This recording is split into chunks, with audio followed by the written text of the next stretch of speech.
guys, my name is Kelly, and for those who don't know, I do energy healing and wrote a book about energy healing. And I did a couple of videos previously this week. The first one was about chakras and their relation to our physical health. And then I felt compelled to do a follow-up to that video the other day, which was about how important it is to release our emotions. And now I felt compelled to do a follow-up to that video because these topics are all kind of tied together, about how people who have depression, anxiety, or use drugs and alcohol might have negative thought patterns, and how that could actually be a spiritual problem because our society doesn't really talk about that much. And I've gained some knowledge on these topics over the years. Actually, our society, if you perceive anything outside of our human visible light spectrum, which is only a small fraction of what is actually out there, if you perceive things in the astral realm, our healthcare system will say you're crazy, you need to take a pill. But you might just be psychic and have open psychic senses. And a lot of people could be affected by the spiritual realm in not so good of ways and not even be aware of it. And for example, there are, now you may have heard of Archons, and this comes from the Gnostics. The Gnostics were early Christians before Christianity became what it is today. Christianity was basically taken over by the Roman politicians, and they kind of molded it into what they wanted in order to control the population. But the very early Christians, they spoke of the Archons, which are these beings that, and this term has found its way back into our modern society again, because we're talking about the spiritual realm. And yeah, Archons are like a lower astral being.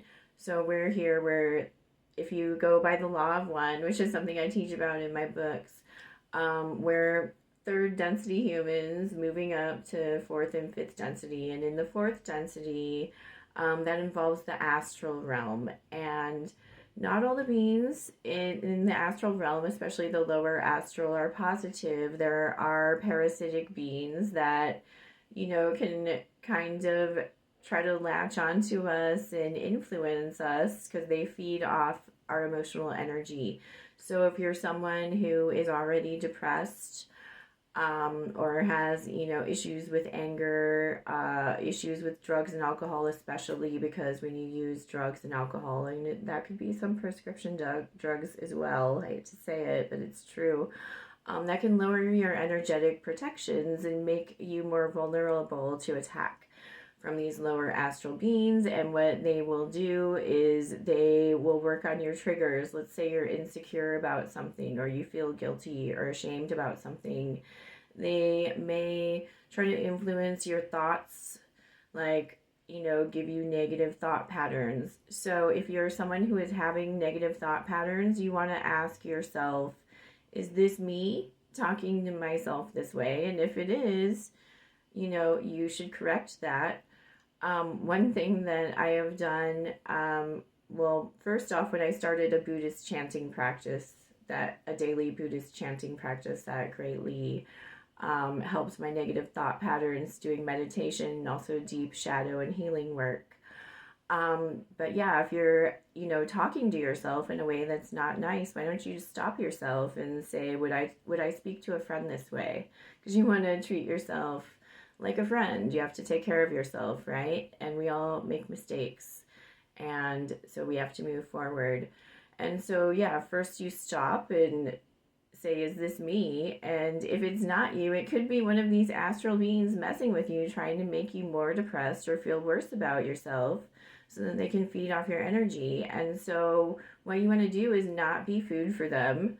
Don't let them win. Don't feed into the negativity they're trying to give you to bring you down. It's important to feel and express your emotions, but these beings will come and they'll try to perpetuate the sadness or the anger or whatever you're going through. So you need to just really get to know yourself. And if you feel like you're influenced by any of these beings, if you're in a dark place or what have you, and we've all been there, don't feel bad. Just, yeah, don't feed them, recognize it, and, don't pay any attention to them. And if you feel like you have a real problem with entity attachments, I'm a Reiki master. A Reiki master can perform what is known as spirit release that safely detaches any attachments, and it's a completely safe process for all involved. So to learn more about that, you can go to the Energy Healing Services tab on my website, wuwwoman.com. And I also have a lot of great info in my book, Synergy, A Modern Healer's Guide to Complete Bioenergy Wellness. That's available on Amazon. But yeah, I just wanted to talk about this today because in our society, they don't really teach people about these things, and you can have a much better grip on what's going on when you understand energy and you understand the spiritual realm a little better. So I hope that was helpful today, and I hope you have a good day.